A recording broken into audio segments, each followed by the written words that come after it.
guerra no Rio. A cada 54 horas, um policial é assassinado. O incêndio trágico num hospital coreano comove o mundo. Emergência em Mato Grosso do Sul. A cheia provoca a operação de retirada do gado no Pantanal. Proibida a venda de lâmpadas de LED sem certificação do Inmetro. Nos Estados Unidos, o presidente Donald Trump é acusado de ameaçar demitir o investigador de ligações dele com os russos. A Suprema Corte da Venezuela, aliada de Maduro, impede que a oposição se una para disputar a eleição presidencial. E em quase metade das cidades brasileiras, eleitores ainda têm que cadastrar a impressão digital para votar em outubro.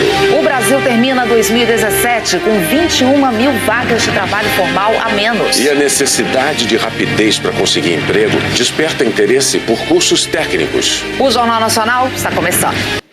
Pelo terceiro ano seguido, a economia brasileira reduziu o número de vagas de trabalho com carteira assinada.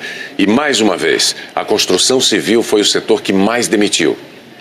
Foram 8 meses trabalhando como pedreiro numa obra na zona sul do Rio. Mas em setembro, o Antônio perdeu o emprego. Ele tem procurado uma nova colocação, mas até agora nada. E ele não é o único. Onde eu trabalhava, nós éramos cerca de 60 trabalhadores e desses 60 só ficou 6.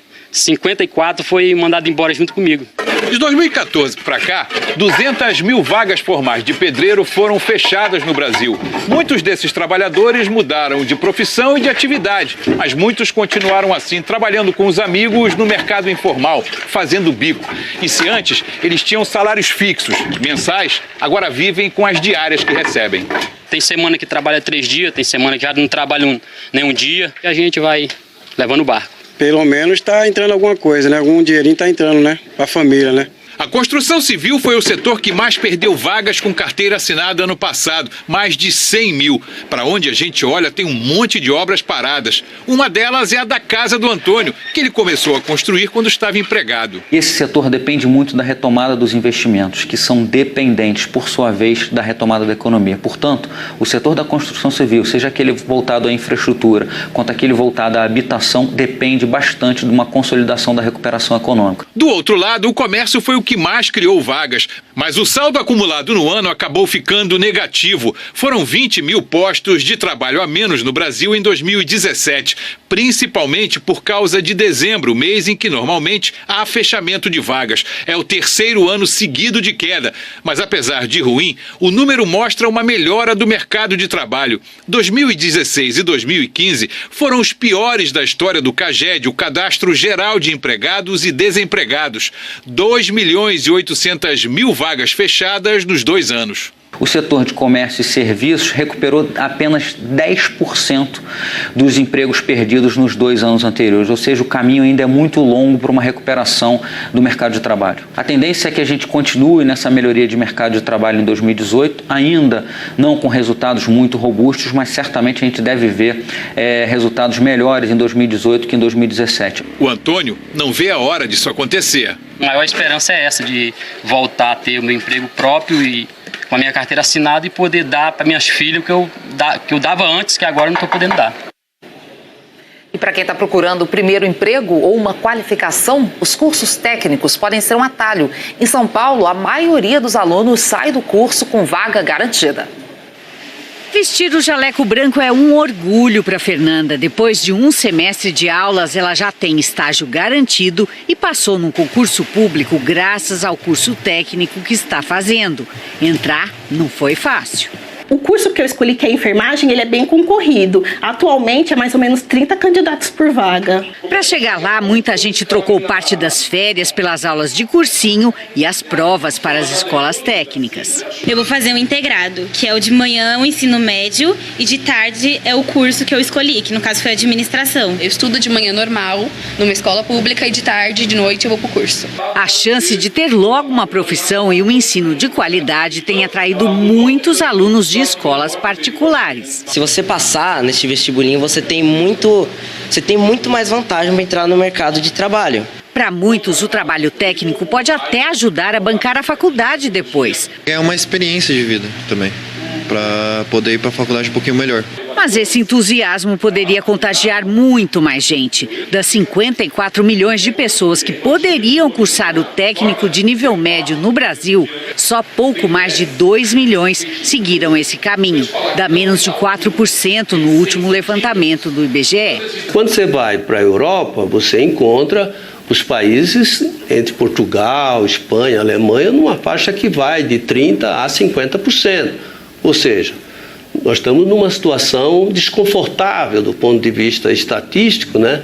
No que diz respeito à preparação do jovem para uma cidadania mais plena, que passa pela sua profissão. As coisas podem até vir de bandeja, mas por trás de todos os produtos e serviços que consumimos no dia a dia, existe a necessidade de profissionais que dominem o ofício. E é dessa necessidade que nascem os cursos técnicos. Um exemplo é o mais recente, criado este ano aqui em São Paulo, o da produção de vidro. Os veteranos dessa fábrica ajudaram a montar o curso, o laboratório e treinar os professores que vão ensinar o jeito moderno de trabalhar essa matéria-prima milenar. Vamos ter 40 vagas, esperamos realmente captar parte dessa mão de obra, mas essa escola será um celeiro de mão de obra especializada para todas as fábricas de vidro no Brasil. Moldar um profissional qualificado que ajude a melhorar a produtividade do país é o objetivo dos cursos técnicos. E a notícia mais quente é que 70% dos alunos que se formaram em São Paulo conseguiram emprego no primeiro ano depois da escola. Os que ficam numa situação oposta, quer dizer, no rastro da perda de um emprego, vão ficando também as contas atrasadas, as dívidas acumuladas. Nas cidades, quando a crise aperta, os condomínios costumam ser afetados com muita rapidez. E haja criatividade para encontrar formas de cobrar os devedores. A saída para os moradores deste condomínio na capital mineira foi contratar o Reinaldo, um síndico profissional. Ele abriu o leque para receber os atrasados, passou a aceitar até cartão de crédito e está conseguindo resolver os problemas de caixa. Esse poder que o devedor tem de negociar em 10, 15 vezes ajuda demais ele e resolve o problema do condomínio, que recebe no dia seguinte o valor total. Uma alteração no Código de Processo Civil em 2016 deixou a cobrança da dívida de condomínio mais rápida. Na Justiça, agora, as ações já vão para a execução. Antes, o processo demorava até 4 vezes mais. O devedor também pode ser protestado e ter seus bens penhorados caso não quite o débito. O índice de devedores neste prédio comercial atualmente está nos 4%. Até 5% a gente considera ainda aceitável, mas antes dessa lei estava esbarrando em 10%. Na cidade de São Paulo, o número de ações para receber taxas atrasadas de condomínio saiu de mais de 5 mil em 2016 para mais de 13 mil no ano passado, uma alta de 162%.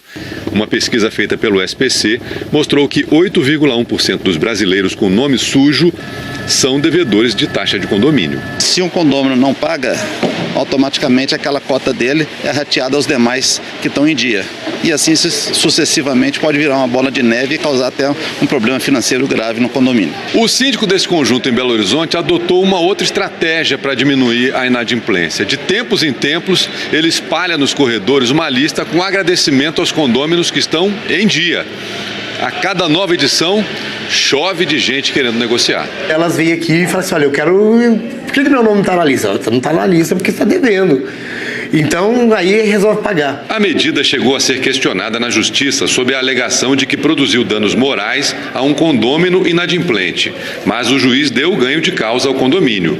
Este advogado especialista em condomínios alerta que os síndicos devem tomar cuidado para evitar o risco de exposição de um devedor. Não há impedimento algum em se fazer uma lista dos bons pagadores e o condomínio, tomando essa iniciativa em criar essa lista, deve-se ter o cuidado que a divulgação seja feita apenas em ambientes exclusivos aos condôminos. Isso evita a exposição das contas do condomínio às pessoas que não têm relação nenhuma com o condomínio e também daqueles condôminos que não estão em dia com as suas obrigações e que não querem que essa informação chegue a terceiros. Depois de 3 anos em queda, a arrecadação de impostos e contribuições federais no Brasil subiu 0,6% em 2017. Alcançou 1 trilhão e 300 bilhões de reais. E com os primeiros sinais de recuperação da economia, o governo arrecadou mais com tributos vinculados à produção e ao consumo.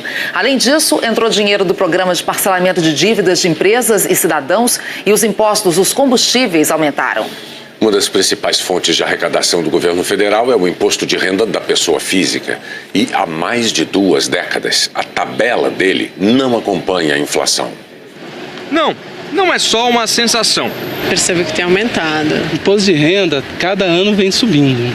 Apesar de as alíquotas do imposto de renda não terem mudado nos últimos anos, o brasileiro está pagando mais imposto por causa da defasagem na correção da tabela. É o que diz o Sindicato dos Auditores da própria Receita Federal. O gráfico ajuda a explicar. A inflação, que diminui o poder de compra de todo mundo, subiu 294% de 1996 a 2017. Nesse mesmo período, a correção da tabela do imposto de renda foi de 109%, o que dá uma defasagem média, segundo o Sindifisco, de 88%. Se os valores fossem corrigidos pela inflação, a faixa de isenção, que hoje vai até R$ 1.903 por mês, seria ampliada para quem ganha até R$ 3.556. Marcelo, que hoje paga alíquota de 7,5%, estaria isento. Economizaria cerca de R$ 1.300 por ano. Parte dele eu poderia abater no meu imóvel, que eu tenho um imóvel financiado. Então, com certeza é uma injustiça fiscal. O contribuinte também acaba pagando mais imposto porque os limites das deduções permitidas por lei não têm sido atualizados ao longo do tempo. Isso acontece, por exemplo, com quem tem dependentes ou quem tem despesas com educação. Hoje, o teto do desconto por dependente é de R$ 2.275 por ano. Com correção, seria de R$ 4.286. A dedução com educação hoje está limitada a R$ 3.561 por ano. O valor corrigido seria de R$ 6.709. O Sindifisco Nacional defende que haja correção na tabela do imposto de renda, porque essa é uma forma de trazer justiça fiscal ao nosso país. A última correção da tabela do imposto de renda foi em 2015. Com dívida crescente e um rombo nas contas públicas, o governo congelou a tabela. Uma situação que não deve mudar no curto prazo, segundo este economista, que culpa a falta de eficiência da máquina pública. Eles precisariam ser mais eficientes na prestação de serviço para o povo. Em sendo mais eficiente, teria um custo menor. O brasileiro, na verdade, não está aguentando mais pagar tanto imposto e ter um retorno do serviço público tão baixo. O Ministério da Fazenda declarou que o orçamento deste ano não prevê a correção da tabela do imposto de renda e que a grave situação fiscal do país só vai ser resolvida no médio prazo com a aprovação da reforma da Previdência. A seguir, a Suprema Corte da Venezuela, aliada de Maduro, impede que a oposição se una para disputar a eleição presidencial. O presidente americano Donald Trump fez um discurso fora do habitual e num tom mais conciliador no último dia do Fórum Econômico Mundial em Davos, na Suíça. Uma fanfarra abriu a apresentação de Donald Trump. E foi num tom diferente que o presidente americano discursou em Davos. Trump reafirmou suas ideias já conhecidas, mas com um discurso bem menos radical. Ainda assim, teve quem se retirasse da sala em protesto. Estou aqui por todas as pessoas no mundo que foram insultadas por ele, afirmou essa americana. Trump disse que, como presidente dos Estados Unidos, vai sempre colocar o país em primeiro lugar, como outros líderes também devem fazer com seus países. Mas Estados Unidos em primeiro não significa Estados Unidos sozinhos, disse ele. O auditório estava lotado e os corredores também. A ansiedade era para entender a mensagem, que tem consequências em todo o mundo. Durante a semana, os líderes do Reino Unido, Alemanha, França e Índia defenderam o livre comércio. Hoje, o americano afirmou que também apoia o comércio livre, desde que ele seja justo e recíproco. Ao apresentar dados da economia americana, Trump anunciou: este é o momento perfeito para investir nos Estados Unidos. to build, to invest and to grow in the United States. O Prêmio Nobel de Economia, Joseph Stiglitz, contestou os números citados pelo presidente americano. Stiglitz afirmou que a criação de empregos foi melhor durante o governo Obama e que o crescimento econômico foi mais acelerado no governo Clinton.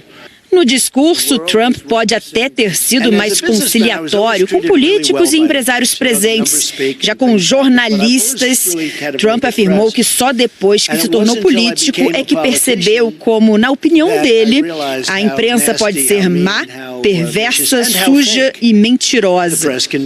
Parte da plateia vaiou. Donald Trump, que tanto critica a globalização, acabou se tornando o principal destaque desta edição do Fórum Econômico Mundial. Por ironia, um evento conhecido como vitrine do processo de integração da economia do planeta. Nos Estados Unidos, a imprensa que Trump tanto criticou publicou que ele tentou demitir o procurador que investiga a influência da Rússia na eleição dele. Foi em junho do ano passado, logo depois que o presidente Donald Trump soube que a investigação sobre a influência da Rússia nas eleições americanas tinha sido ampliada. O promotor especial Robert Mueller também passaria a investigar se o presidente cometeu crime de obstrução de justiça em duas situações. Primeiro, quando pressionou o chefe do Departamento de Justiça, Jeff Sessions, a não se afastar da investigação sobre a Rússia. Sessions acabou se desligando em março. Uma semana depois, Trump demitiu o diretor do FBI, James Comey, que era o responsável por essa investigação na época. Foi a demissão de Comey que acabou levando à nomeação de Mueller como investigador especial. Na época, Trump argumentou que Mueller tinha vários conflitos de interesse e, por isso, não poderia liderar a investigação. O advogado pessoal de Donald Trump também tentou atacar a credibilidade de Robert Mueller, dizendo que, apesar de ele ser republicano, tinha contratado vários democratas para trabalhar na investigação. Segundo a imprensa americana, o presidente Trump deu a ordem de demitir Mueller ao advogado da Casa Branca, Donald McGahn. Mas McGahn ameaçou pedir demissão se fosse obrigado a passar a ordem adiante. Ele explicou ao presidente que os efeitos políticos dessa demissão seriam catastróficos. Trump, então, voltou atrás. Em Davos, Trump disse que se tratava de notícias falsas. Fake news, Trump. Fake news. Na Venezuela, duas decisões de instituições ligadas ao presidente Nicolás Maduro agravaram a crise política no país e aumentaram a preocupação com as eleições. A campanha eleitoral de Nicolás Maduro já está nas ruas. Ele se declarou candidato à reeleição. As eleições presidenciais na Venezuela estavam previstas para o fim do ano, mas a Assembleia Nacional Constituinte, ligada ao governo de Maduro, decidiu antecipar o pleito para antes de 30 de abril.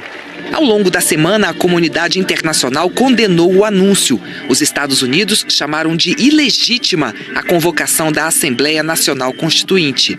O Grupo de Lima, formado por 12 países, entre eles Brasil, Chile e Argentina, também repudiou a iniciativa e se reuniu para avaliar a situação na Venezuela. Numa declaração conjunta, os países rejeitam a decisão da Venezuela de antecipar as eleições.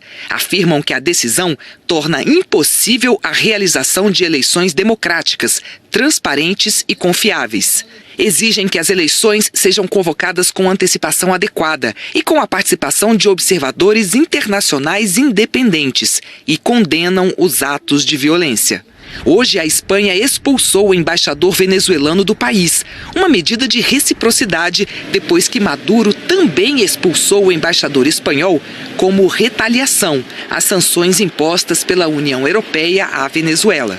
E ontem, mais uma decisão que pode agravar a profunda e intensa crise política na Venezuela. O Tribunal Superior de Justiça, que é favorável a Nicolás Maduro, recusou o registro de uma chapa que reúne vários partidos de oposição ao governo venezuelano para a eleição presidencial, o que fragmenta a oposição, deixando caminho livre para a reeleição de Maduro. Fontes diplomáticas brasileiras consideram a decisão mais uma demonstração da natureza autoritária do regime. Em São Paulo, o advogado Cristiano Zanin entregou hoje o passaporte do ex-presidente Lula à Polícia Federal. Ao determinar a apreensão desse documento, o juiz Ricardo Leite, da 10ª Vara Federal em Brasília, mencionou a possibilidade de Lula tentar se mudar para outro país, porque o ex-presidente acusou o Poder Judiciário de ter dado um golpe. Lula tinha viagem marcada para a Etiópia e o juiz afirma que, se ele conseguisse asilo político por lá, o andamento de processos no Brasil ficaria prejudicado. A decisão foi tomada no âmbito do processo que apura o suposto tráfico de influência de Lula na compra de aviões militares suecos. E não tem relação direta com o julgamento em Porto Alegre, que condenou Lula em segunda instância a 12 anos de prisão no caso do triplex do Guarujá. O advogado Cristiano Zanin negou que Lula tivesse intenção de pedir asilo político. Ele disse que o ex-presidente viajaria para a Etiópia a convite da ONU para um evento sobre a fome da África, que tinha volta marcada para segunda-feira e que a Justiça foi informada de toda a programação. Zanin entrou com um recurso para cassar a decisão do juiz Ricardo Leite. Neste ano de eleição presidencial, nós queremos mostrar aqui na tela da Globo o que é que os brasileiros esperam para o futuro. E você pode ser o representante da sua cidade. O José Roberto Burnier mostra como. Eu estou aqui no Largo dos Jesuítas, no centro de Embu das Artes. Uma cidade pequenininha que fica bem próxima à capital, na região metropolitana de São Paulo. Nós queremos ouvir a opinião de cada um dos 5.570 municípios do Brasil. O país inteiro vai dar o seu recado aqui nos nossos telejornais. E você pode ser o porta-voz da sua cidade, gravando um vídeo no seu celular. E um detalhe, sempre de dia. Aí você pede para um amigo seu gravar um vídeo para você. E olha, o celular sempre na horizontal. Olha aqui, ó, sempre na horizontal e sempre mostrando você e o local que você escolheu, tá vendo? Grave seu recado em 15 segundos. Comece falando o seu nome, a cidade que você escolheu e aí você responde pra gente. Que Brasil você quer para o futuro? E essas instruções você encontra na nossa página na internet ou no g1.com.br/Brasil que eu quero, tudo junto. Em quase metade das cidades brasileiras, os eleitores vão ser identificados pela impressão digital na hora de votar. E eles precisam se cadastrar. Na Bahia, milhares de eleitores passaram o dia na fila, que chegou a ter 2 quilômetros em Salvador. O Matheus esperou mais de 9 horas para ser atendido. Precisa do título para garantir a vaga numa universidade pública. A matrícula é dia 7 e eles pedem o cadastro, né, no site. 1/3 dos eleitores da capital baiana tem até o dia 31 de janeiro para fazer a biometria. Teve fila também em Cuiabá. Mais da metade dos eleitores da capital de Mato Grosso ainda não se cadastraram. O prazo foi prorrogado para o dia 30 de março. 145 até 150. Para evitar filas, em Campo Grande o Tribunal Regional Eleitoral triplicou os pontos de atendimento. O cadastramento biométrico vai até 18 de março. A metade do eleitorado brasileiro já cadastrou as digitais. Para atingir a meta do TSE, ainda faltam 637 mil eleitores.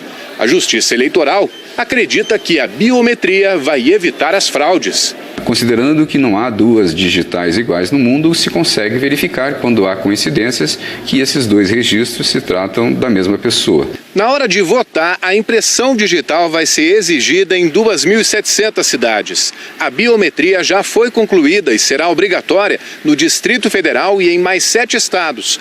Aqui no Tocantins, o TRE teve que contar com tecnologia via satélite para receber os dados das localidades mais distantes, como os indígenas, aptos a votar na Ilha do Bananal. Para não ficar de fora das eleições de outubro, foram cadastrados nas próprias aldeias. Isso realmente é uma forma de inclusão, é uma forma de trazer o índio para a cidadania brasileira. g1.com.br/JN. A nossa página na internet informa todas as cidades que vão ter biometria na eleição.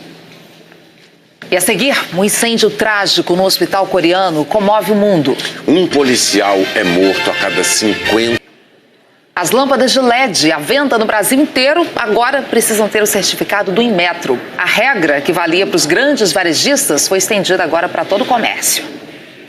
Elas brilham em milhares de lares brasileiros. O residencial e o corporativo está em torno de 90% LED, somente LED. O cliente quer economia e durabilidade. As lâmpadas de LED são tão procuradas que ganharam um comércio popular de São Paulo. Essa aqui é de quantos watts? Tem a menorzinha também? Tem 16, 12. Uma variedade de lâmpadas, mas tudo sem garantia. Não tem garantia, mas dura bastante, 1 ano, 8 meses. Não vou falar pra você que não dá defeito, dá sim. E sem a certificação do Inmetro. As lâmpadas de LED são fabricadas para durar bastante, quase 3 anos. Mas metade das comercializadas no país é irregular. Isso deve acabar. Agora, os pequenos comerciantes não podem mais vender lâmpadas de LED sem o selo de certificação do Inmetro. A norma já é seguida desde o ano passado pelos grandes varejistas. Todos os fabricantes e importadores, eles, por obrigatoriedade, têm que cumprir com essas normas e cumprir com essas especificações e determinação. Este aqui é um dos laboratórios autorizados pelo Inmetro para fazer os testes que fazem parte do processo de certificação. Ele é dividido em várias partes. A primeira etapa acontece nesta esfera. Ela isola toda a interferência externa do ambiente para poder medir aqui dentro a luz gerada pela lâmpada, a eficiência dela. As lâmpadas vêm aqui para a sala de vida e permanecem aqui ligadas por 3.000 horas. Daqui elas retornam para a esfera, onde novamente é realizado um ensaio de fluxo luminoso. São 4 meses de testes para conseguir a certificação. Sem essas garantias de eficiência, a gente corre o risco de segurança, diz esse especialista. Vai desde um produto que pode dar um curto-circuito e pegar fogo numa casa, até o mais básico, que você compra uma lâmpada para iluminar. E você vai comprar um produto que você vai acender e vai iluminar muito pouco. Quando o preço estiver muito barato, desconfie. Desconfie, porque não há milagre. Na hora de descartar uma lâmpada queimada, é muito comum ter o cuidado de envolver com um jornal, por exemplo, para evitar que a pessoa responsável pela coleta do lixo se machuque. Todo mundo sabe o que fazer para se livrar dela. Mas e quando o lixo é um aparelho eletrônico ultrapassado, substituído por um novo? O micro-ondas novo chegou e o velhinho está assim, à espera de um futuro incerto. Mas ele não está sozinho. Isso aqui, poxa, meu filho era nenê, eu dei pra ele, né? Tem um apego. Tem apego. Esse aqui eu ganhei do meu irmão, tem apego. Esse aqui marcou momentos incríveis da minha vida, quando eu fazia bastante vídeo. Quando a gente olha para as coisas que tem em casa, normalmente faz uma viagem no tempo, né? Lembra, por exemplo, de quando comprou aquele primeiro computador. O monitor, inclusive, com o tempo foi ficando mais magrinho. Lembra também das câmeras fotográficas, inclusive das digitais e das filmadoras. Bom, hoje em dia, o celular substitui tudo isso. Mas nem sempre foi assim, porque os primeiros modelos eram bem mais simples. O avanço da tecnologia transformou tudo isso aqui em memória. E muitas vezes a gente não sabe o que fazer com os aparelhos antigos. Esses aqui, sinceramente, eu não sei onde ir. Objetos que um dia custaram um dinheirão, muitas vezes acabam reduzidos a pó.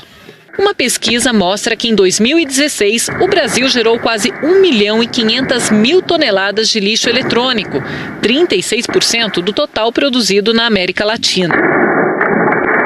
À medida que vai aumentando o PIB, vai aumentando o consumo de computadores e bens de informática. E outro fato também interessante é que o Brasil é o 8º país do mundo em acesso à internet. Internet. Nessa vitrine, podemos ver que o celular da gente, por exemplo, ficou ultrapassado antes mesmo de cair a última prestação. Mas aqui também é o lugar onde modelos antigos vendem como água. Nesse site que negocia artigos usados, o segmento de eletroeletrônicos cresce 11% ao ano. A gente está vendo que o brasileiro está cada vez vendendo mais itens usados, em vez de usar isso para descarte. Mas isso não pode ser jogado em qualquer lugar. O ideal é procurar uma cooperativa como essa, que faz a triagem de lixo eletrônico e revende as peças. Espaço está sobrando. Todo equipamento elétrico e eletrônico precisa ser descartado num local que tenha licença ambiental para trabalhar, tratar esse tipo de resíduo, porque ele é perigoso. Se você descartar incorretamente, você vai estar poluindo o meio ambiente. O que virou sucata esquecida em casa vale dinheiro mesmo desmontada. Ferro, cobre, alumínio, plástico, até o último parafuso, tudo tem seu preço. O que pode dar aquele empurrãozinho que faltava para você se livrar de forma consciente do que não serve mais para nada. Se a gente não descartar isso corretamente, volta pra gente de outras maneiras, né? Essa filmadora, esse Walkman, essa maquininha, o monitor. Se quiser comprar, eu te vendo. Desde que esse ano agora começou, a cada 54 horas um policial foi assassinado no Rio de Janeiro. Hoje, mais 2 famílias de PMs passaram pela dor de enterrar seus mortos.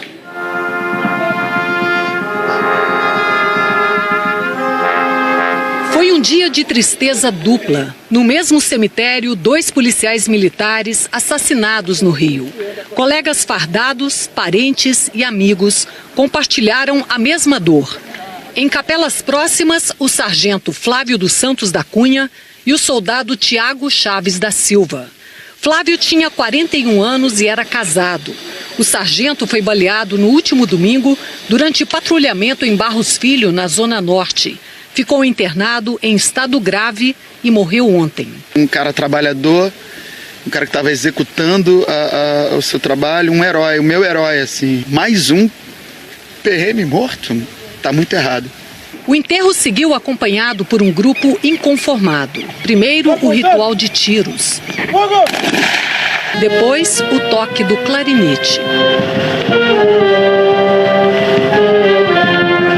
Poucos minutos separaram o primeiro do segundo enterro. Pela 10ª vez esse ano, se repetem os rituais de honras militares na despedida de um colega. Nesse primeiro mês de 2018, além de 10 PMs, um policial civil também foi assassinado. A estatística de janeiro já chega a um policial morto a cada 54 horas no Rio. O calendário é quase repleto nos 26 dias de janeiro. Em 2017, foram 134 policiais militares mortos. A caminho do túmulo do soldado Tiago Chaves da Silva, mais lágrima e sofrimento. O soldado levou um tiro na barriga ontem durante a operação na Rocinha. Ele morreu de madrugada. A família diz que Tiago sempre sonhou em fazer parte do grupo de elite. Tinha 37 anos, também era casado e tinha um filho.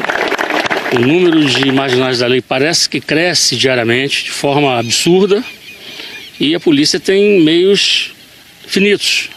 Os nossos recursos são finitos, mas nós temos muita determinação, disposição de cumprir bem a nossa missão, que é proteger a sociedade. Dona Lila também não se conforma. Ela participou dos 2 velórios. Perdeu um filho policial em 2002 e desde então vai a todos os enterros de militares. Diz que são todos filhos dela. As autoridades da Coreia do Sul abriram investigação sobre as causas do incêndio de ontem à noite num hospital. 37 pessoas morreram e mais de 100 ficaram feridas. O alerta foi dado de manhã às 7h30 hora da Coreia do Sul. O fogo começou no primeiro andar, na emergência, e a fumaça se alastrou por todo o hospital. Foi na cidade de Miryang, a 250 quilômetros de Seul. O hospital funcionava há 10 anos. Bem ao lado fica um abrigo para idosos e os bombeiros tiveram que se dividir entre apagar o incêndio e resgatar os pacientes dos 2 prédios. 200 pessoas foram retiradas. Quem escapou conta que saiu em meio às chamas e que a fumaça subia pelas escadas. Entre os mortos, há um médico e 2 enfermeiras. Segundo as leis da Coreia do Sul, hospitais não são obrigados a ter sistemas de sprinkler para combater incêndios. Mas uma nova lei que ainda vai entrar em vigor obriga lares para idosos a ter o equipamento que ainda estava sendo instalado no abrigo. 21 municípios de Mato Grosso do Sul enfrentam situação de emergência por causa da chuva. No Pantanal, muitas regiões estão ilhadas. A boiada ficou ilhada no meio do pasto, mas ainda não é a época de cheia dos rios pantaneiros, esperada para março ou abril. A chuva pegou o pessoal de surpresa, que teve de levar o gado às pressas para uma área seca. Foi preciso tocar a boiada de barco e resgatar os animais mais fracos. Na travessia, os bezerros são protegidos pelas mães e, ao sair na margem mais alta, os animais caem de exaustão. Acho que ainda perdi mais 2 ou 3 cabeças. Tem mais 100 e poucas cabeças ainda. Tem que tirar tudo. Em Corumbá, choveu em dezembro e janeiro 470 milímetros, bem acima da média histórica. O nível do Rio Paraguai está hoje mais de 1 metro acima do que foi registrado no mesmo período do ano passado. Animais ilhados são embarcados nas balsas em busca de pasto seco. Vários pontos ao longo do Rio Paraguai e os principais tributários dele já estão com seus níveis acima da média. A perspectiva que se tem é que nossa cheia seja, no mínimo, em torno dos 5 metros. Um dia de sol assim tem sido raro aqui em Mato Grosso do Sul. Tem chovido muito no estado. O Rio Miranda está com quase 2 metros acima do nível normal. Esse é o rio Aquidauana, que já subiu mais de 1 metro. Em muitas regiões, os ribeirinhos tiveram de deixar as suas casas, que foram invadidas pelas águas. Na cidade de Miranda, o verão tem sido de vigília para quem mora nas margens do rio, que chegou à cota de alerta. No Pantanal, a água subiu rápido e não deu tempo de tirar todo o rebanho às margens da Estrada Parque. Em vez de carro, o pantaneiro usa barco. Normalmente aqui a cheia para nós costuma vir em fevereiro, março, mas este ano veio uns 2 meses antes. E a Agência Nacional de Energia Elétrica anunciou hoje que a bandeira tarifária para fevereiro continua verde. Significa, então, que não tem cobrança extra nas contas de luz. O aumento das chuvas tem melhorado o nível dos reservatórios das hidrelétricas.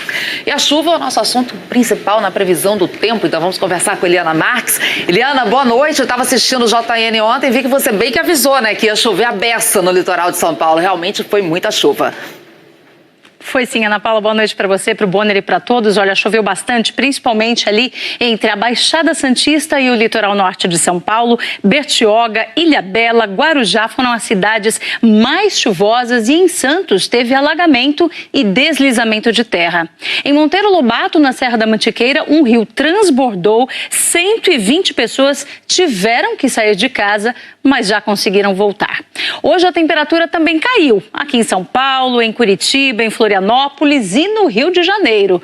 A explicação aí para essa sexta-feira com uma cara nenhuma de verão, né? Está na frente fria que provocou chuva, também na alta pressão que vem atrás dela e que traz ar frio e empurra a umidade do mar para o continente. Por isso é que a gente tem essa faixa branca aqui, que são nuvens e também o dia ficou mais nublado hoje. Essa alta pressão também gera ventos que provocam agitação no mar, pode ter ressaca entre o litoral gaúcho e também a região dos lagos no Rio.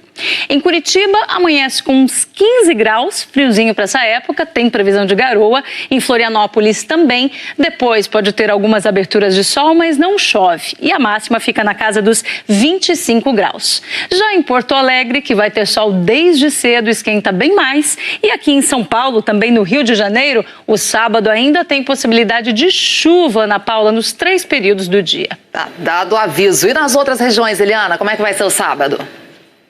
Olha, pode voltar a chover forte no centro-oeste do país, principalmente em Mato Grosso, também no norte de Goiás, inclusive no Distrito Federal. Lá em Brasília, máxima de 27 graus, em Cuiabá, 35. Os temporais amanhã também podem atingir aqui Uruguaiana, no oeste do Rio Grande do Sul, além do Tocantins, do oeste da Bahia, de Pernambuco e ainda Ceará, Piauí e Maranhão.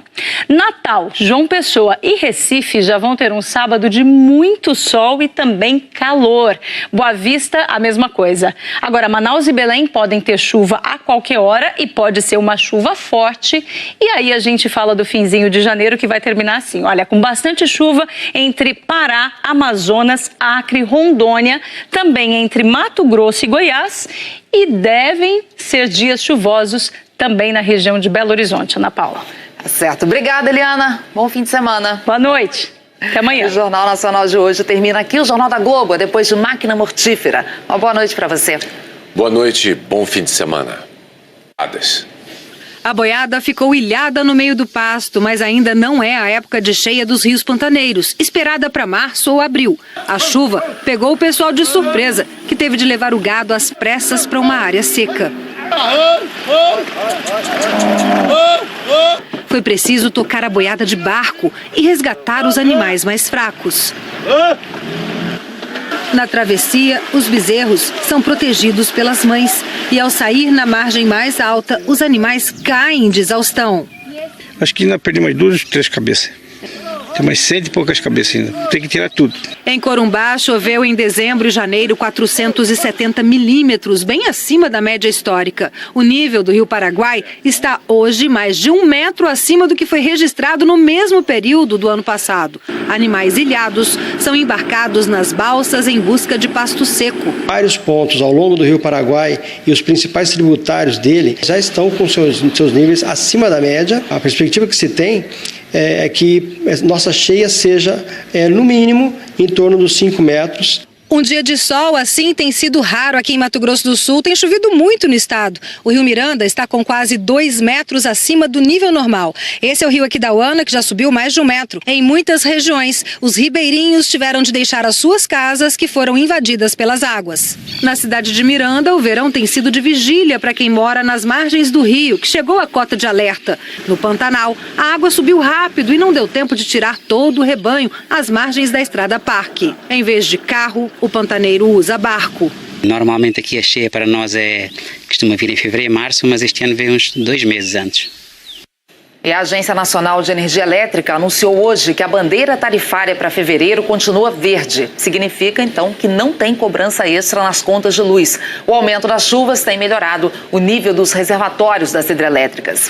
E a chuva é o nosso assunto principal na previsão do tempo, então vamos conversar com Eliana Marques. Eliana, boa noite. Eu estava assistindo o JN ontem e vi que você bem que avisou, né, que ia chover a beça no litoral de São Paulo. Realmente foi muita chuva.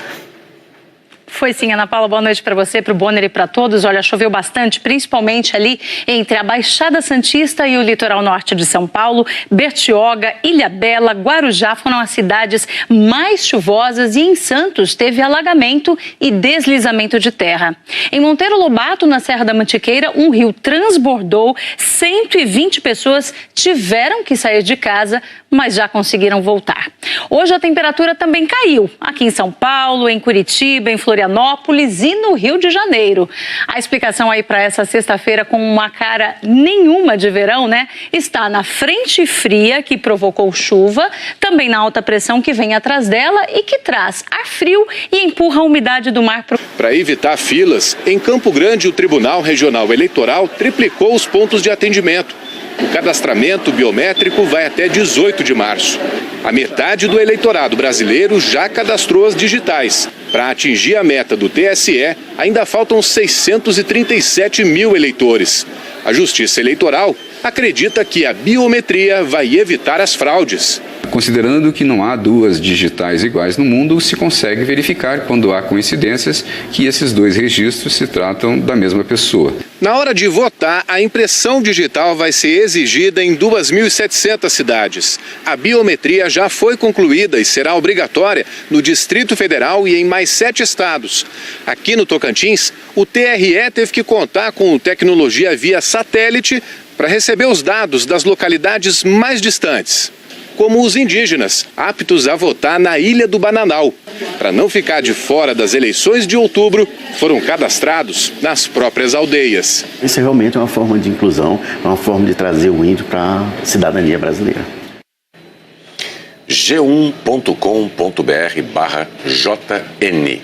A nossa página na internet informa todas as cidades que vão ter biometria na eleição. E a seguir, um incêndio trágico no hospital coreano comove o mundo. Um policial é morto a cada 50. As lâmpadas de LED à venda no Brasil inteiro agora precisam ter o certificado do Inmetro. A regra que valia para os grandes varejistas foi estendida agora para todo o comércio.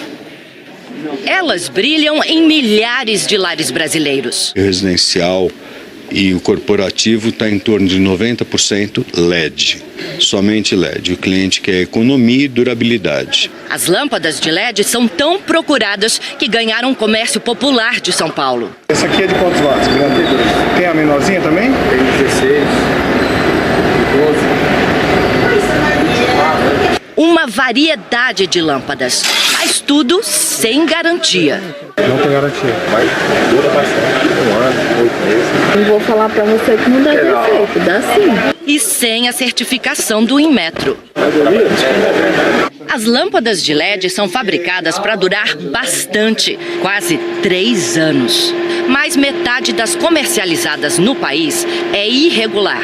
Isso deve acabar. Agora, os pequenos comerciantes não podem mais vender lâmpadas de LED sem o selo de certificação do Inmetro.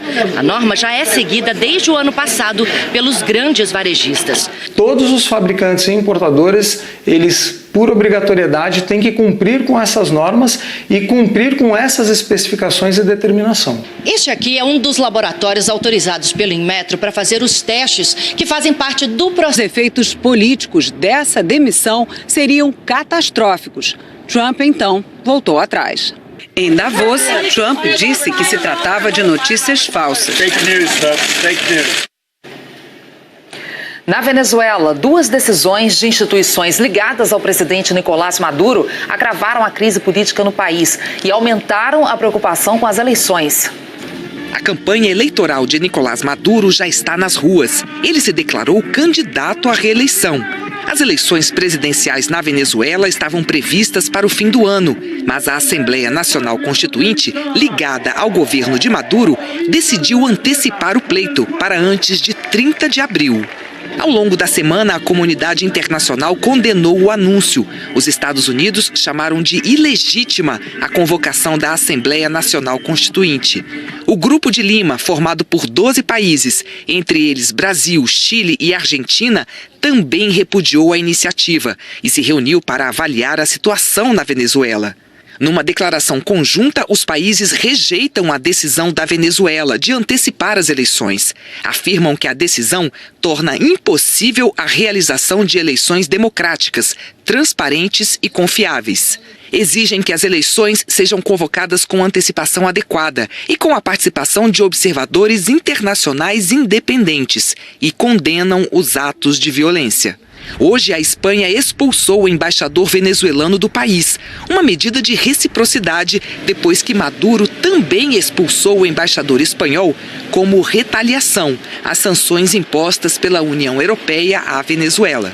E ontem, mais uma decisão que pode agravar a profunda e intensa crise política na Venezuela. O Tribunal Superior de Justiça, que é favorável a Nicolás Maduro, recusou o registro de uma chapa que reúne vários partidos de oposição ao governo venezuelano para a eleição presidencial, o que fragmenta a oposição, deixando caminho livre para a reeleição de Maduro. Fontes diplomáticas brasileiras consideram a decisão mais uma demonstração da natureza autoritária do regime.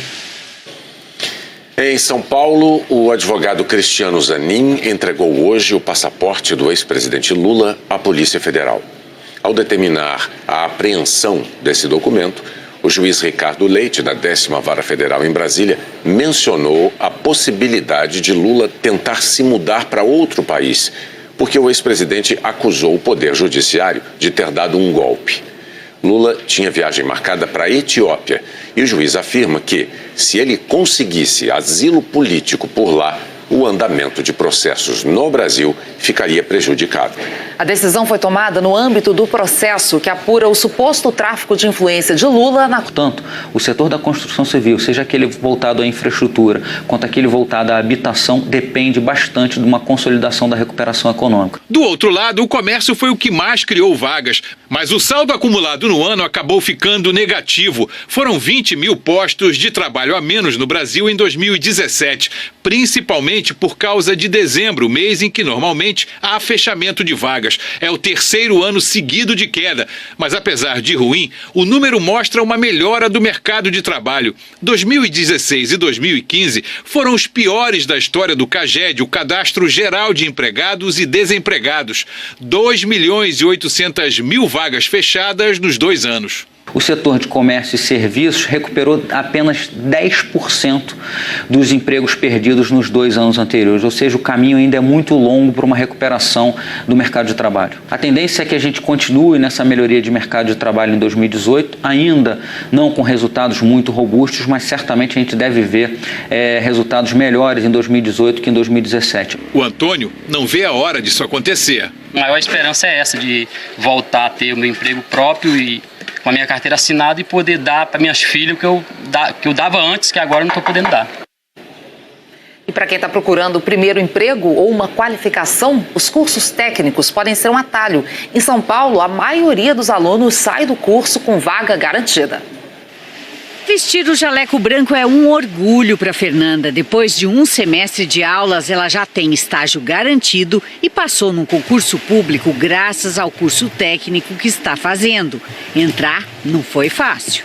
O curso que eu escolhi, que é enfermagem, ele é bem concorrido. Atualmente é mais ou menos 30 candidatos por vaga. Para chegar lá, muita gente trocou parte das férias pelas aulas de cursinho e as provas para as escolas técnicas. Eu vou fazer um integrado, que é o de manhã o ensino médio e de tarde é o curso que eu escolhi, que no caso foi administração. Eu estudo de manhã normal, numa escola pública, e de tarde e de noite eu vou pro curso. A chance de ter logo uma profissão e um ensino de qualidade tem atraído muitos alunos de escolas particulares. Se você passar neste vestibulinho, você tem muito mais vantagem para entrar no mercado de trabalho. Para muitos, o trabalho técnico pode até ajudar a bancar a faculdade depois. É uma experiência de vida também, para poder ir para a faculdade um pouquinho melhor. Mas esse entusiasmo poderia contagiar muito mais gente. Das 54 milhões de pessoas que poderiam cursar o técnico de nível médio no Brasil, só pouco mais de 2 milhões seguiram esse caminho. Dá menos de 4% no último levantamento do IBGE. Quando você vai para a Europa, você encontra os países entre Portugal, Espanha, Alemanha, numa faixa que vai de 30% a 50%. Ou seja, São Paulo, o número de ações para receber taxas atrasadas de condomínio saiu de mais de 5 mil em 2016 para mais de 13 mil no ano passado, uma alta de 162%. Uma pesquisa feita pelo SPC mostrou que 8,1% dos brasileiros com nome sujo são devedores de taxa de condomínio. Se um condomínio não paga, automaticamente aquela cota dele é rateada aos demais que estão em dia. E assim sucessivamente pode virar uma bola de neve e causar até um problema financeiro grave no condomínio. O síndico desse conjunto em Belo Horizonte adotou uma outra estratégia para diminuir a inadimplência. De tempos em tempos, ele espalha nos corredores uma lista com agradecimento aos condôminos que estão em dia. A cada nova edição, chove de gente querendo negociar. Elas vêm aqui e falam assim, olha, eu quero... Por que meu nome não está na lista? Não está na lista porque está devendo. Então, aí resolve pagar. A medida chegou a ser questionada na Justiça sob a alegação de que produziu danos morais a um condômino inadimplente, mas o juiz deu ganho de causa ao condomínio.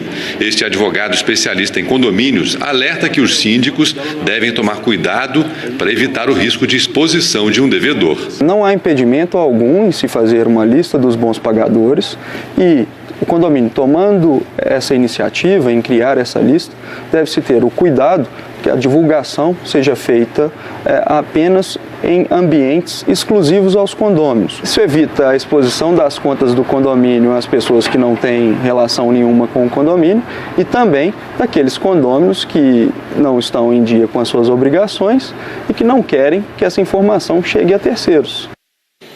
Depois de 3 anos em queda, a arrecadação de impostos e contribuições federais no Brasil subiu 0,6% em 2017. Alcançou 1 trilhão e 300 bilhões de reais. E com os primeiros sinais de recuperação da economia, o governo arrecadou mais com tributos vinculados à produção e ao consumo. Além disso, entrou dinheiro do programa de parcelamento de dívidas de empresas e cidadãos e os impostos dos combustíveis aumentaram. Uma das principais fontes de arrecadação do governo federal é o imposto de renda da pessoa física. E há mais de 2 décadas, a tabela dele não acompanha a inflação. Não é só uma sensação. Percebo que tem aumentado. O imposto de renda, cada ano vem subindo. Apesar de as alíquotas do imposto de renda não terem mudado nos últimos anos, o brasileiro está pagando mais imposto por causa da defasagem na correção da tabela. É o que diz o Sindicato dos Auditores da própria Receita Federal. O gráfico ajuda a explicar. A inflação, que diminui o poder de compra de todo mundo, subiu 294% de 1996 a 2017. Nesse mesmo período, a correção da tabela do imposto de renda foi de 109%, o que dá uma defasagem média, segundo o Sindifisco, de 88%. 54 horas, um policial foi assassinado no Rio de Janeiro. Hoje, mais 2 famílias de PMs passaram pela dor de enterrar seus mortos.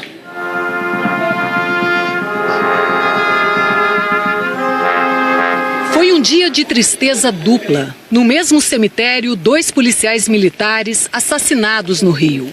Colegas fardados, parentes e amigos compartilharam a mesma dor. Em capelas próximas, o sargento Flávio dos Santos da Cunha e o soldado Tiago Chaves da Silva. Flávio tinha 41 anos e era casado. O sargento foi baleado no último domingo durante patrulhamento em Barros Filho, na Zona Norte. Ficou internado em estado grave e morreu ontem. Um cara trabalhador, um cara que estava executando o seu trabalho, um herói, o meu herói, assim. Mais um PM morto, tá muito errado. O enterro seguiu acompanhado por um grupo inconformado. Primeiro, o ritual de tiros. Depois, o toque do clarinete. Poucos minutos separaram o primeiro do segundo enterro. Pela 10ª vez esse ano, se repetem os rituais de honras militares na despedida de um colega. Nesse primeiro mês de 2018, além de 10 PMs, um policial civil também foi assassinado. A estatística de janeiro já chega a um policial morto a cada 54 horas no Rio. O calendário é quase repleto nos 26 dias de janeiro. Em 2017, foram 134 policiais militares mortos. A caminho do túmulo do soldado Tiago Chaves da Silva, mais lágrima e sofrimento. O soldado levou um tiro na barriga ontem durante a operação na Rocinha. Ele morreu de madrugada. A família diz que Tiago sempre sonhou em fazer parte do grupo de elite. Tinha 37 anos, também era casado e tinha um filho. O número de marginais da lei parece que cresce diariamente de forma absurda e a polícia tem meios finitos. Os nossos recursos são finitos, mas nós temos muita determinação, disposição de cumprir bem a nossa missão, que é proteger a sociedade.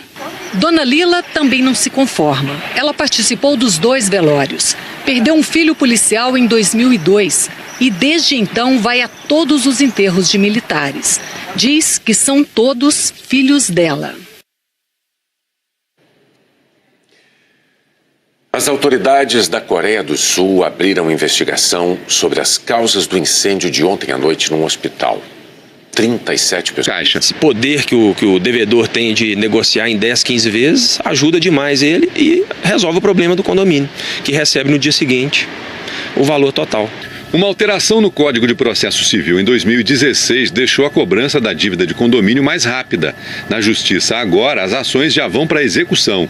Antes, o processo demorava até 4 vezes mais. O devedor também pode ser protestado e ter seus bens penhorados caso não quite o débito. O índice de devedores neste prédio comercial atualmente está nos 4%. Até 5% a gente considera ainda aceitável, mas antes dessa lei estava esbarrando em 10%. Na cidade de São Paulo, o número de ações para receber taxas atrasadas de condomínio saiu de mais de 5 mil em 2016 para mais de 13 mil no ano passado, uma alta de 162%. Uma pesquisa feita pelo SPC mostrou que 8,1% dos brasileiros com nome sujo são devedores de taxa de condomínio. Se um condomínio não paga, automaticamente aquela cota dele é rateada aos demais que estão em dia.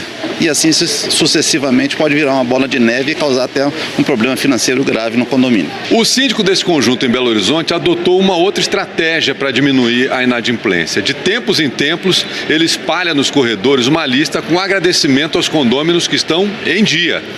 A cada nova edição, chove de gente querendo negociar. Elas vêm aqui e falam assim, olha, eu quero... Por que meu nome não está na lista? Não está na lista porque está devendo. Então, aí resolve pagar. A medida chegou a ser questionada na Justiça sob a alegação de que produziu danos morais a um condômino inadimplente, mas o juiz deu ganho de causa ao condomínio.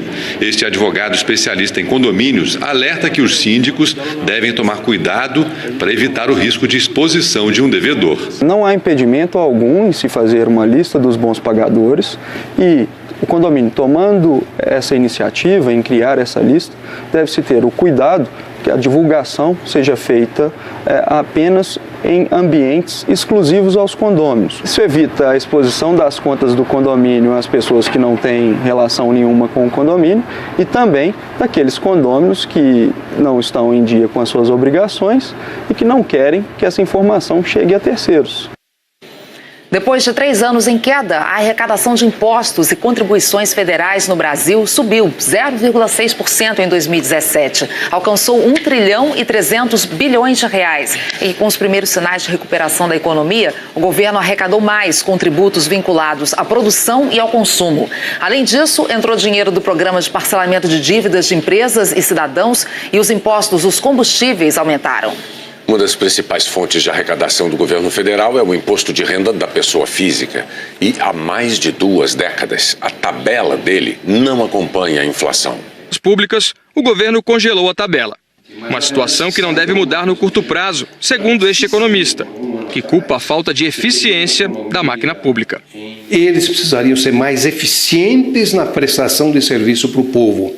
Em sendo mais eficiente, teria um custo menor. O brasileiro, na verdade, não está aguentando mais pagar tanto imposto e tem um retorno do serviço público tão baixo.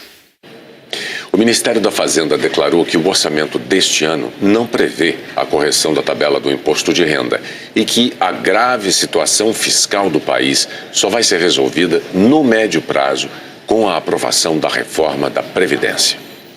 A seguir, a Suprema Corte da Venezuela, aliada de Maduro, impede que a oposição se una para disputar a eleição presidencial. O presidente americano Donald Trump fez um discurso fora do habitual e num tom mais conciliador no último dia do Fórum Econômico Mundial em Davos, na Suíça. Uma fanfarra abriu a apresentação de Donald Trump. E foi num tom diferente que o presidente americano discursou em Davos. Trump reafirmou suas ideias já conhecidas, mas com um discurso bem menos radical. Ainda assim, teve quem se retirasse da sala em protesto. Estou aqui por todas as pessoas no mundo que foram insultadas por ele, afirmou essa americana. Trump disse que, como presidente dos Estados Unidos, vai sempre colocar o país em primeiro lugar, como outros líderes também devem fazer com seus países. Mas Estados Unidos em primeiro não significa Estados Unidos sozinhos, disse ele. O auditório estava lotado e os corredores também. A ansiedade era para entender a mensagem, que tem consequências em todo o mundo. Durante a semana, os líderes do Reino Unido, Alemanha, França e Índia defenderam o livre comércio. Hoje, o americano afirmou que também apoia o comércio livre, desde que ele seja justo e recíproco. Ao apresentar dados da economia americana, Trump anunciou: este é o momento perfeito para investir nos Estados Unidos. O Prêmio Nobel de Economia, Joseph Stiglitz, contestou os números citados pelo presidente americano. Stiglitz afirmou que a criação de empregos foi melhor durante o governo Obama e que o crescimento econômico foi mais acelerado no governo Clinton. No discurso, Trump pode até ter sido mais conciliatório com políticos e empresários presentes. Já com jornalistas, Trump afirmou que só depois que se tornou político é que percebeu como, na opinião dele, a imprensa pode ser má. Para nós costuma vir em fevereiro e março, mas este ano veio uns 2 meses antes. E a Agência Nacional de Energia Elétrica anunciou hoje que a bandeira tarifária para fevereiro continua verde. Significa, então, que não tem cobrança extra nas contas de luz. O aumento das chuvas tem melhorado o nível dos reservatórios das hidrelétricas.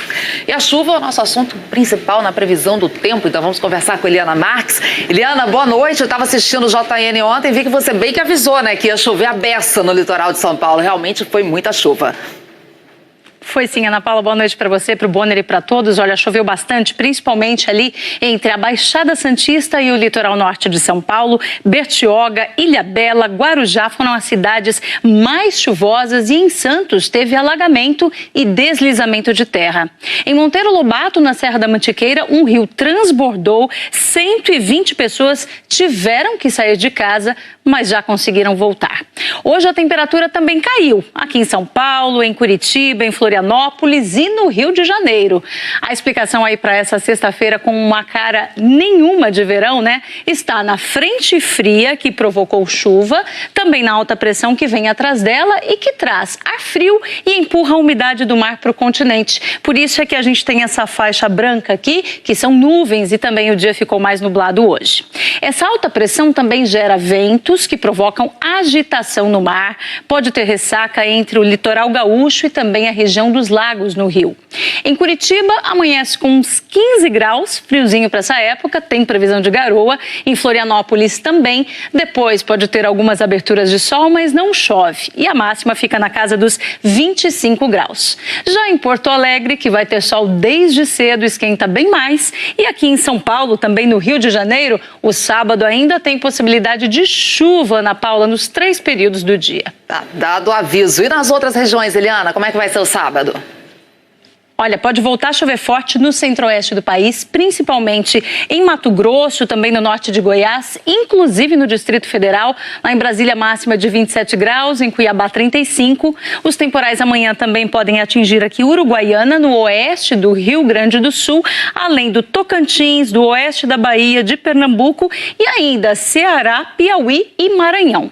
Natal, João Pessoa e Recife já vão ter um sábado de muito sol e também calor. Boa Vista, a mesma coisa. Agora, Manaus e Belém podem ter chuva a qualquer hora e pode ser uma chuva forte. E aí a gente fala do finzinho de janeiro, que vai terminar assim. Olha, com bastante chuva entre Pará, Amazonas, Acre, Rondônia, também entre Mato Grosso e Goiás. E devem ser dias chuvosos também na região de Belo Horizonte, Ana Paula. Tá certo. Obrigada, Eliana. Bom fim de semana. Boa noite.